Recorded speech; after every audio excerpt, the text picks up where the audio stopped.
Alors là, c'est vraiment une dinguerie ce qui est en train de se passer là. Commençons par le côté gauche des quarts de finale. Donc comme vous pouvez le voir, suite à la qualification du Paris Saint-Germain, score cumulé face à Chelsea, 8 buts à 2, ils vont encore une fois se retrouver face à un autre club anglais. J'ai comme l'impression qu'ils veulent plus se lâcher. Personnellement, même si Liverpool a tabassé Galatasaray aujourd'hui 4 buts à 0, avec ce que j'ai vu à l'aller et au retour, j'ai pas l'impression qu'ils aient le niveau pour battre le PSG. Après, ça reste du football. À ce niveau de la compétition, tout peut se passer. Maintenant, en ce qui concerne le match d'en bas, Real Madrid-Bayern Munich. Aller-retour face à l'Atalanta, 10 buts à 2. Alors là, pour le coup, il n'a eu aucune pitié envers Atalanta. Aujourd'hui, victoire 4 buts à 1 grâce à un doublé d'Harry Kane qui a encore marqué sur penalty. Et d'ailleurs, en parlant de penalty, le Bayern Munich rejoint le Real Madrid en tête de classement des clubs ayant obtenu le plus de penalty dans l'histoire de la Ligue des Champions. C'est vraiment une folie. Ils sont également à 66 penalty obtenus. Cependant, malgré tout ça, c'est vrai qu'ils font peur, mais j'ai pas peur du genre que je vois le Real Madrid passer. Je rappelle juste que personne ne voyait le Real Madrid s'en sortir face à City. Maintenant qu'on a calmé tout le monde et que Valverde nous a mis d'accord, moi personnellement, je vois le Real Madrid passer. On passe au côté droit du tableau. Le Barça va encore une fois affronter l'Atlético de Madrid. Alors ce match-là, les amis, va être tellement incroyable. Là, pour le coup, le Barça va venir avec un esprit de vengeance. C'est d'ailleurs ce qu'a dit Gérard Martin. Il dit, si nous affrontons l'Atlético de Madrid au prochain tour, nous aurons une motivation de revanche. Nous avons un fort désir de vengeance. Bref, maintenant reste à voir qui va s'en sortir. Et le vainqueur de cette rencontre jouera face au vainqueur du match Arsenal Sporting.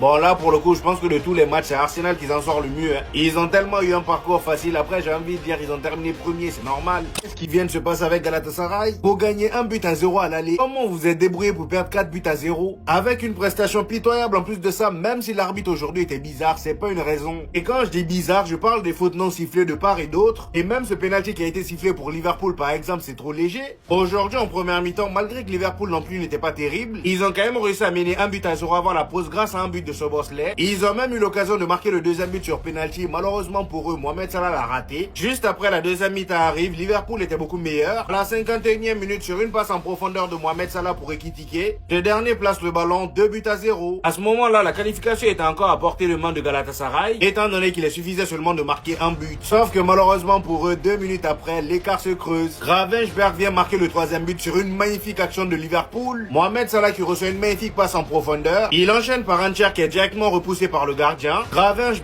bien placé, enchaîne avec une frappe, but. À partir de cet instant-là, ça commençait à être mort pour Galatasaray. Et c'est à la 62e minute que Mohamed Salah vient terminer le reste. Lui qui ce soir, malgré un raté de pénalty, a été vraiment bouillant comme pas possible. Le gars sur une action part sur son pied gauche, il déclenche un enroulé, but. Victoire du Bayern Munich 4 buts à 0, score cumulé 4 buts à 1. Et ils vont donc affronter en quart de finale le Paris Saint-Germain. Le PSG qui va encore devoir s'occuper d'un club anglais.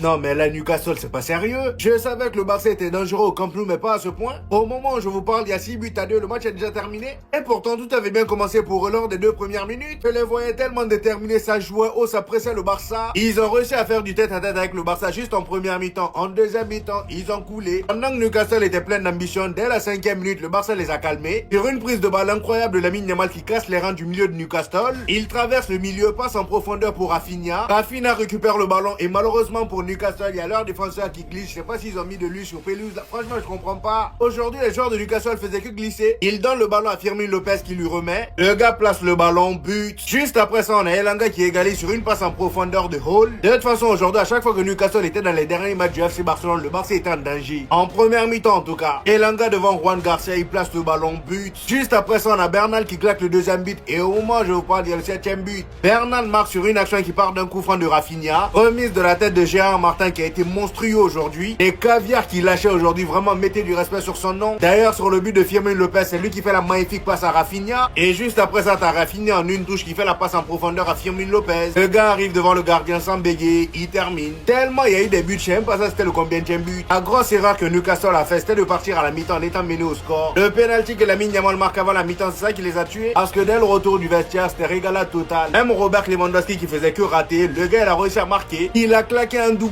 Lui qui a été complètement fantomatique aujourd'hui. Comment c'est possible de rater ce genre d'occasion? Juste après lui, on a Rafinha qui vient de claquer le 7e but. Malheureusement pour Newcastle, ils vont rentrer chez eux démoralisés. Cependant, s'il y a bien une entrée qui m'a marqué aujourd'hui, c'est l'entrée de Ronald Araujo. Quelle entrée fracassante! Les amis, c'était tout pour aujourd'hui. J'espère que vous avez kiffé la vidéo. Dites-moi en commentaire ce que vous en avez pensé. J'hésiterai pas à vous répondre comme d'habitude. N'oubliez pas le petit pouce bleu qui fait toujours plaisir les gars. C'est le référencement. Pour tous ceux qui viennent de découvrir cette chaîne, ici on fait des vidéos débriefs des matchs du FC Barcelone et du Real Madrid. Et quand il n'y a pas de match, on fait les vidéos actualité. Donc abonnez-vous pour ne rien rater. Et on se dit au prochain épisode, les gars. Peace!